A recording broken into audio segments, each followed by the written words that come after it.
అందరికి నమస్తే అండి. ముఖ్యమంత్రి చంద్రబాబు నాయుడు గారు దావోస్ పర్యటనకు వెళ్లారు. అయితే చంద్రబాబు నాయుడు గారు అక్కడ దావోస్ పర్యటనకెళ్ళి బయటకొచ్చి అక్కడ ఏం జరిగింది? ఎటువంటి పరిణామాలు చోటు చేసుకున్నాయి? ఏ కంపెనీలతో మాట్లాడాము? ఎంత పెట్టుబడులు రాబోతా ఉన్నాయి? ఏ పరిశ్రమలకు ఆంధ్ర రాష్ట్రం రాబోతున్నాయని చెప్పి ఈ అంశం గురించి చంద్రబాబు నాయుడు కనీసం ఒక ప్రెస్ మీట్ గాని, ఒక ఇంటర్వ్యూలో మాట్లాడినటువంటి సంఘటనలు ఇంకా ఏమీ లేవు. ఇంతలోనే వైఎస్ఆర్‌సీపీ పార్టీకి సంబంధించినటువంటి సోషల్ మీడియాలు ఉంటాయి కదా! YSRCP social media. సో, దాంట్లో కొంతమంది విస్తృత స్థాయిలో అప్పుడే డిబేట్లు పెట్టేశారు. కొంతమంది అనలిస్టులు డ్యూటీలు ఎక్కేశారు. అందులో నాగార్జున అనేవాడు ఒకడు, ఆల్రెడీ తన సాక్షి యాంకర్ గాని వీళ్ళందరూ చాలామంది డ్యూటీలు ఎక్కేసి మొదలెట్టినటువంటి అంశం ఏంటంటే, దావోస్ పర్యటన అంతా డ్రామా. కొన్ని వందల కోట్ల రూపాయలు ఖర్చు పెట్టి చంద్రబాబు నాయుడు గారు దావోస్ పర్యటనకెళ్లారు. దావోస్ పర్యటన అంతా ఉత్తుత్తే, ఫేక్, డ్రామా. ఈ పర్యటనకి వెళ్ళినా ఒకటే, వెళ్ళకపోయినా ఒకటే. ఎంజాయ్ చేయడం కోసం చంద్రబాబు నాయుడు గారు దావోస్ టూర్ ఎళ్లారు అంటూ పెద్దగానే ప్రెస్ మీట్లు పెట్టి మాట్లాడేస్తా ఉన్నారు. గతంలో వైఎస్ఆర్‌సీపీ పార్టీ అధికారంలో ఉన్నప్పుడు కూడా జగన్మోహన్ రెడ్డి ఐటీ శాఖ మంత్రి గుడివాడ అమర్నాథ్. కోడిగుడ్డు మంత్రి అంత ఐడియా ఉంది కదా! అలాగే గుడివాడ అమర్నాథ్ గారు.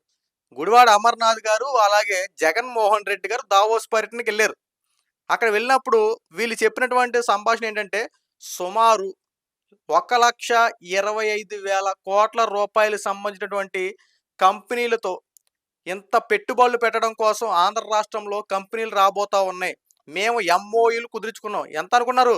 1,25,000,00,000 సంబంధించినటువంటి భారీ పెట్టుబడులు తెచ్చే కంపెనీలతో ఎంఓయూలు కుదుర్చుకున్నాం. ఆంధ్ర రాష్ట్రం మరొక మైలురాయికి తీర్చిదిద్దబోతా ఉన్నాం. ఆంధ్ర రాష్ట్రాన్ని ఒక స్థాయిలో పెట్టబోతా ఉన్నాం. ఆంధ్ర రాష్ట్రానికి మునుపెన్నడూ లేని అభివృద్ధిని తీసుకురాబోతా ఉన్నాడు. జగన్ అంటేనే అభివృద్ధి, అభివృద్ధి అంటేనే జగన్. అబ్బో! పెద్ద పెద్ద మాటలే మాట్లాడారు సార్. మళ్ళీ మీ యొక్క గొప్పతనాన్ని ఇంటర్నేషనల్ మీడియా సంస్థలతో టైమ్స్ నౌ గుర్తొచ్చింది కదా! టైమ్స్ నౌలోకి వాళ్ళకి 8,00,00,000 ఇచ్చి మీరేం చేశారంటే పెద్ద ఆర్టికల్లే ఏయించుకున్నారు. జగన్మోహన్ రెడ్డి జగన్మోహన్ రెడ్డి 1,25,000,00,000 సంబంధించి ఎంఓయూలు కుదుర్చుకున్నాడు. ఆంధ్ర రాష్ట్రం తీర్చిదిద్దబోతా ఉన్నాడంటూ మీరు చెప్పినటువంటి గొప్పలే టైమ్స్ నౌ వాళ్ళు రాశారు. ఇక సాక్షికి ఎలాగో ముడి సరుకులు అందుతాయి కాబట్టి అదొకటే. ఇక మీ పేటీఎం ఛానెల్స్ ఉంటాయి కాబట్టి వాళ్ళు కూడా మేతేస్తారు కాబట్టి ఖచ్చితంగా వాళ్ళు కూడా విస్తృత స్థాయిలో ఈ దావోస్ పర్యటన గురించి బీభత్సంగా రాసేశారు. గతంలో జగన్మోహన్ రెడ్డిని అబ్బో! రాష్ట్రాన్ని ఎక్కడికో తీసుకెళ్ళిపోతారని చెప్పి ఏమి రాశారు సార్. అయితే ఈ రోజు కూడా ఆంధ్ర రాష్ట్రంలో ఎన్ని కంపెనీలు తెచ్చారయ్యా మీరు? మీరు అధికారంలో 5 సంవత్సరాలు ఉన్నప్పుడు ఎన్ని కంపెనీలు తెచ్చారు? అన్ని రాష్ట్రాలకు సంబంధించినటువంటి ముఖ్యమంత్రులు, సంబంధిత మంత్రులు దావోస్ పర్యటనకెళ్ళి అక్కడ పరిశ్రమల కోసం ఎంఓయూలు కుదుర్చుకొని వాళ్ళ యొక్క రాష్ట్రాలను అభివృద్ధి చేసుకోవాలని చెప్పి సంకల్పంతో వెళ్తా ఉంటే ఒకానొక సందర్భంలో మీరు దావోస్ వెళ్ళకుండా ఏం చేశారయ్యా? దావోస్ వెళ్ళి ఎంఓయూలు కుదుర్చుకొని కంపెనీలు తీసారంటారయ్యా అంటే ఏం చేశారు మీరు? అప్పుడు గుడివాడ అమర్నాథ్ ఒక ప్రెస్ మీట్‌లో మాట్లాడుతా ఉన్నాడు. అక్కడ చలి -5, -3, -2 ఉంటది. అంత చలిలో మేమెళ్లి అక్కడికెళ్లి ఎంఓయూలు కుదుర్చుకోవాలా? అక్కడికెళ్ళాల్సినంత అవసరమా? ఏమీ లేదని చెప్పి చేతులు ముడుచుకున్నది అప్పుడు మీరు గాదు. మీరెళ్ళేది ఎలాగో మీరు తేరు. ఈ రోజున చంద్రబాబు నాయుడు గారెళ్లి ఏం చేస్తున్నారో ఇంకా రివీల్ చేయలా. ఇంతలోనే మీకు ఆత్రం ఆగిపోతే ఎలా మరి? ఎలా చెప్పండి? ఈ రోజున చంద్రబాబు నాయుడు గారు ఎంఓయూలు కుదుర్చుకోవడం కోసం అనేక మంది పారిశ్రామికవేత్తలు ఆంధ్ర రాష్ట్రంలోను కూడా వస్తా ఉన్నారు. జపాన్‌కి సంబంధించినటువంటి ఆస్ట్రల్ మెటల్స్ ఆ స్టీల్ కంపెనీ వాళ్ళు ఏకంగా జగన్మోహన్ రెడ్డి అధికారంలో లేడని తెలుసుకొని చంద్రబాబు నాయుడు గారు ముఖ్యమంత్రిగా ఉన్నారని తెలుసుకొని చంద్రబాబు నాయుడు గారితో ఎంఓయూ కుదుర్చుకున్నారు. ఆంధ్ర రాష్ట్రంలో ఉత్తరాంధ్రలో ఇంకొక స్టీల్ కంపెనీని ఏర్పాటు చేయడం కోసం రంగం సిద్ధం చేసుకున్నారు. సుమారు 70,000,00,000 సంబంధించి ఒక ప్రాజెక్ట్‌ని అక్కడ ప్రారంభించబోతా ఉన్నారు. 1,00,000 ఉద్యోగులు వచ్చే అవకాశాలున్నాయి. మరి దీనికేం చెప్తా ఉంటారు? ఎక్కడ చూసినా సరే కూటమి ప్రభుత్వం చేసే అభివృద్ధిని తట్టుకోలేక ప్రతి దానికి ఏదో ఒక వంక. చంద్రబాబు నాయుడు గారు ఏదైనా చేశారంటే వెంటనే సెటైర్ ఏసుకోవడం రెడీగా అయిపోతున్నారు అంతే. అక్కడ అభివృద్ధి జరుగుతుంది. ఆంధ్ర రాష్ట్రం అభివృద్ధి చెందుతుంది. రాష్ట్రం అభివృద్ధి చెందితే ఇక్కడ ఉద్యోగాలు వస్తాయిరా బాబు! ఇక్కడ అనేక మంది నిరుద్యోగులున్నారు. ఈ నిరుద్యోగ సమస్య తీర్దని చెప్పి ఈ రకంగా ఏ ఒక్కటి ఆలోచించరు. అరే కనీసం అక్కడెళ్లారు. అక్కడ ఏం జరిగింది? ఏ కంపెనీలతో టై అప్ పెట్టుకున్నారు? ఇక్కడ పరిశ్రమలు ఏమి రాబోతా ఉన్నాయి? ఎంత పెట్టుబడులు తేబోతా ఉన్నారు? ఇయన్నీ ఇంకా రివీల్ చేయను కూడా చేయలా. దాని గురించి అంశం గురించి మాట్లాడను కూడా మాట్లాడలా. ఇంతలోనే పొలిటికల్ డైవర్షన్ గేమ్ స్టార్ట్ చేసిరా? ఏందయ్యా మరి నువ్వు ఇంత దారుణంగా తయారయ్యారు? ఈ రోజున గతంలో మీరు చేసిందేంటి పోనీ చెప్పండి? పోనీ మీరేమన్నా అభివృద్ధి పదంలోకి తీసుకెళ్ళడానికి ఏమైనా కంపెనీలు తెచ్చారా? ఈ తెచ్చిన కంపెనీలు ఏంటి తెలుసా? గుడివాడ అమర్నాథ్ గారు ఐటీ శాఖ మంత్రిగా ఉన్నప్పుడు ఎన్ని కంపెనీలు తెచ్చేసాడో. ఏ కంపెనీలు తెచ్చేసారంటే, మేము ఎంబీఓలు కుదుర్చుకున్న ఏ కంపెనీలు అనుకున్నారు? అప్పడాలు, తర్వాత ఉప్పు, కారాలు, తర్వాత ఈ రకరకాలు చెప్పాడు పచ్చళ్ళు. ఈటిలతోనా ఎంబీఓలు కుదుర్చుకున్నది? ఈ కంపెనీలు అంటారా? ఆయన జగన్మోహన్ రెడ్డి గారంటూ రూ. 5,000 ఉద్యోగాలను, తర్వాత మటన్ షాపులు, చికెన్ షాపులు, ఫిష్ షాపులు అని చెప్పి ఈ షాపుల్లో పనులు చేయమని చెప్పి అంటాడు. ఏందయ్యా ఇది? 10థ్ చదువుకున్నారనుకున్నారా? లేకపోతే మాస్టర్ డిగ్రీలు చేశారనుకున్నారా ఆంధ్ర రాష్ట్రంలో? ఆంధ్ర రాష్ట్రంలో చదువుకునేది ఎందుకు? అనేక ఉద్యోగాలు వస్తాయి. ఎందుకంటే చదువుకున్న చదువుకు న్యాయం చేయాలి కదా! న్యాయం చేయాలంటే సంబంధిత ఉద్యోగాలు ఆంధ్ర రాష్ట్రంలో ఉండాలి కదా! ఆంధ్ర రాష్ట్రంలో నిరుద్యోగుల సంఖ్య పెరగడానికి ప్రధాన కారణం మీరు కాదు, గత 5 సంవత్సరాలు అవలంబించినటువంటి విధి విధానాల వల్ల కాదు. కనీసం ఉద్యోగ భద్రత కల్పించడం కోసం సరైన విధి విధానాలు ఉండవు. పోనీ ఉన్న ఉద్యోగాలైనా పోనీ సరిగ్గా వాళ్ళని కాపాడుకునే వాళ్ళతో పనులు చేపిస్తారంటే వాళ్ళ మీద అధికమైన ఒత్తిడి వాళ్ళ మీద పెట్టేవారు. ఎటు చూసుకున్నా సరే విస్తృత స్థాయిలో విరుచుకు పడిపోయారు తప్ప, అందిన కాడికి దోచుకున్నారు తప్ప, కనీసం ఆంధ్ర రాష్ట్రంలో నిరుద్యోగ సమస్య తీర్చడం కోసం మీరు చేసిన ప్రయత్నాలు ఒకటి చెప్పండి.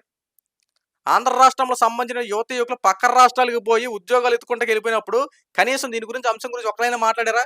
కొన్ని వందల మంది ఎక్కడి నుంచి బయటకు వెళ్ళిపోయిన సంఘటనలు ఉన్నాయి.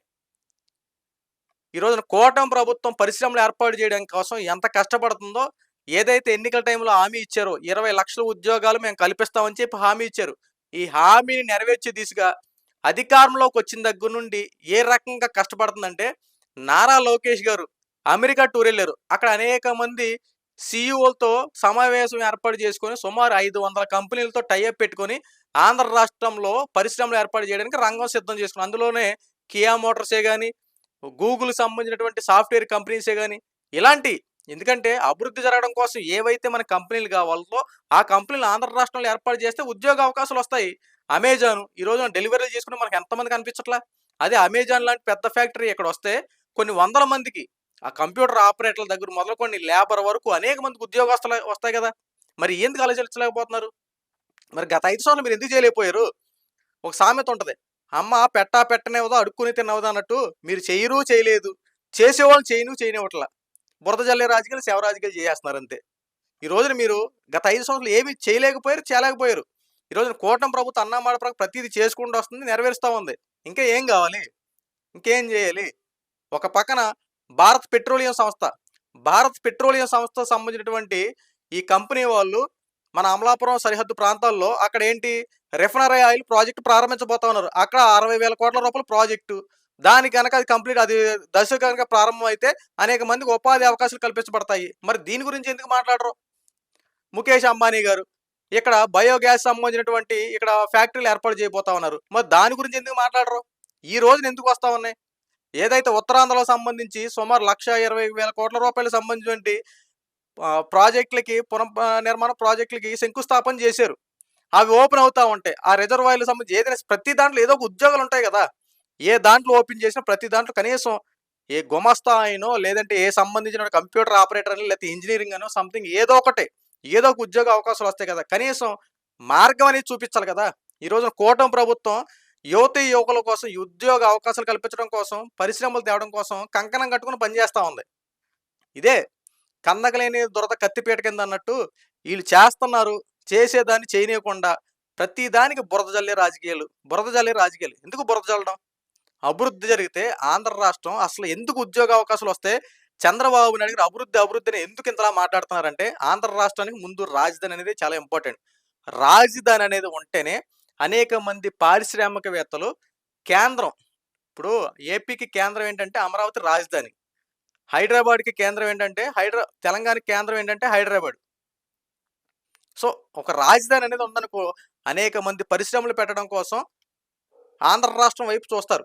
పారిశ్రామికవేత్తలు వస్తారు. ఇక్కడ పెట్టుబడులు పెడతారు. ఇక్కడ పరిశ్రమలు ఏర్పడతాయి. ఇక్కడ యువకులకు ఉద్యోగ అవకాశాలు కల్పించబడతాయి. ఇయన్నీ మీరు ఆలోచించరు. బురద జల్లాలి. ఇదే మీ కాన్సెప్ట్. సో, బురద జల్లినంత మాత్రాన ఆంధ్ర రాష్ట్ర ప్రజలు మిమ్మల్ని నమ్మేసి మీ వెనకొచ్చేస్తారని చెప్పడం కోసం ఏమి ఎదురగలేరు. ప్రజలందరికీ విషయం తెలుసు. రాబోయే రోజుల్లో పరిశ్రమలు తెచ్చి ఇక్కడ ఉద్యోగ అవకాశాలు కల్పించేంత వరకు మీరు ఇలాగే బురద జల్లుతారు. జరిగే పని ఎలాగో జరగకుండా మాందో ఖచ్చితంగా కూటమి ప్రభుత్వం ఉద్యోగ అవకాశాలు కల్పిస్తుంది. There is no doubt. Andhra రాష్ట్రంలో అభివృద్ధి దిశగా ముందు కొనసాగుతూ ఉంటుంది. చంద్రబాబు నాయుడు గారు చాలా గుడ్ న్యూస్ చెప్పడం కోసం చంద్రబాబు నాయుడు గారు దావోస్ పర్యటన ముగించుకొని ఖచ్చితంగా వస్తారు. గుడ్ న్యూస్ చెప్తారు. అప్పుడు మీ చెవులు గుంగురుమంటాయి. అప్పుడు మాట్లాడుకుందాం మిగతా అంశాల గురించి. ఈ వీడియో మీకు నచ్చితే లైక్ చేయండి, షేర్ చేయండి.